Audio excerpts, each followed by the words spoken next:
আছে Guwahati medical college হস্পিটেলত সেই উদ্দেশ্যে 2 দিন পৰা আমাৰ ক্ৰিষ্টাইন বিলেলা ডক্টৰ ক্ৰিষ্টাইন বিলেলা আহিছে ডক্টৰ মাৰ্টিনা আহিছে আৰু ডক্টৰ ইমানুৱেল আহিছে চ' তেওঁলোকক এই সুযোগতে তীৰ্থনগৰী আমাৰ হাজোলৈকে তেওঁলোকক স্বাগতম জনাইছোঁ আৰু আমি সদৌ অসম ফিজিঅ'থেৰাপি সন্থা এছ'চিয়েশ্যনৰ পৰা চমুকৈ আপা তাৰপিছত ফিটনেছ পাৰ্ক নলবাৰীৰ পৰা আৰু আমাৰ UPG ডাইনামিক ফিজিঅ'থেৰাপি চেণ্টাৰ হাজোৰ পৰা তেখেতসকলক আদৰণি জনাইছোঁ অহাকালি এই অনুষ্ঠানটোৰ সজাগতাৰ ওপৰত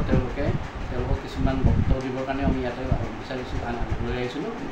যিখিনি ইয়াতে পেচেণ্টখিনি আছিলে যথেষ্টখিনি তেওঁলোকে উপকৃত হৈছে ইয়াৰ পৰা আৰু তদুপৰি আমাৰ এই হাজো অঞ্চলৰ একচুৱেলি ফিজিঅ'থেৰাপি প্ৰচেষ্টা মানে প্ৰয়োজনীয়তা বহুতখিনি আছে এই প্ৰচেষ্টাটো দূৰ কৰাৰ কাৰণে মানে যিখিনি প্ৰব্লেম হৈ আছে মানুহখিনি ইয়াতে প্ৰব্লেম ফেচ কৰি গুৱাহাটীলৈ যাব লাগে তো সেইখিনি যাতে অসুবিধা নহয় তাৰ কাৰণে আমি এই অনুষ্ঠানটো ইয়াতে একচুৱেলি জন্ম দিছিলোঁ 3 বছৰ আগতে চ' আমি যথেষ্টখিনি সঁহাৰি পাইছোঁ এতিয়া ৰিলিফৰ কাৰণে তথাপিও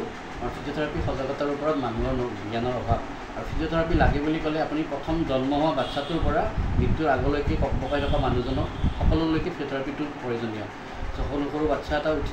জন্ম পোৱাৰ পিছত ক্ৰম অনুসৰি সময় অনুসৰি খোজকাঢ়িব নোৱাৰিলে তাৰ কাৰণে কি ফিজিঅ'থেৰাপি কৰিব লাগে বয়সীয়াল মানুহ এজনক সেইখিনি সময়ত সুস্থ থকাৰ কাৰণে কি কৰিব লাগে বাকী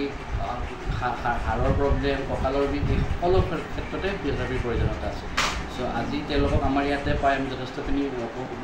আমি উপকৃত হৈছোঁ আৰু তেওঁলোকলৈ আমি ধন্যবাদ জ্ঞাপন কৰিছোঁ My name is Cristian Vilela. I'm physiotherapist and osteopath from Italy.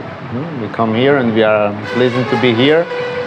for the second time in Assam, but I'm very happy to be here every time. Sir, you come Assam firstly? No, that's the second time. How do you about like Assam? Assam is very nice. I like it because there are a lot of nature and there is a lot of people, very kind people, very happy people, with a lot of smile compared to Delhi, because we are here every day. Sir, what about feel about that like physiotherapy? But the physiotherapy in Assam, I met a lot of professionals last time, and I met a lot of professionals as well in the conference in Delhi, and it was a pleasure for me to be invited here to share my knowledge with the professionals here in Assam. So it's a very pleasure for me to be here and share and work together as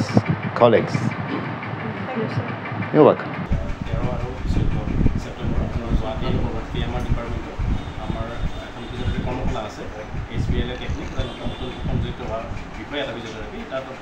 আমাৰ যিখিনি north ইষ্টৰ যিখিনি service আছে তেওঁলোকক সেই বিষয়ে শিক্ষাদান কৰাৰ বাবে আমাৰ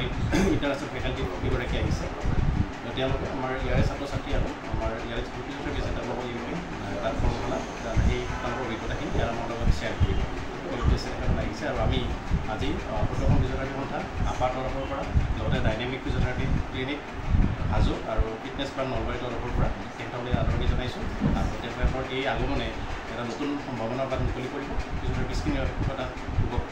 সময় এই সময়খিনি আৰু ইয়াৰ জৰিয়তে ফিজিঅ'থেৰাপিষ্টখিনি যিখিনি তেওঁলোকৰ চিকিৎসাৰ মানদণ্ড সেইখিনি উন্নত হ'বলৈ আমি সকলোৱে আশা কৰিছোঁ মানে আজিৰ তাৰিখত ছাৰ ফিজিঅ'থেৰাপিৰ গুৰুত্ব কিমান আজিৰ তাৰিখত আজিৰ তাৰিখত নিশ্চয় যথেষ্ট গুৰুত্বপূৰ্ণ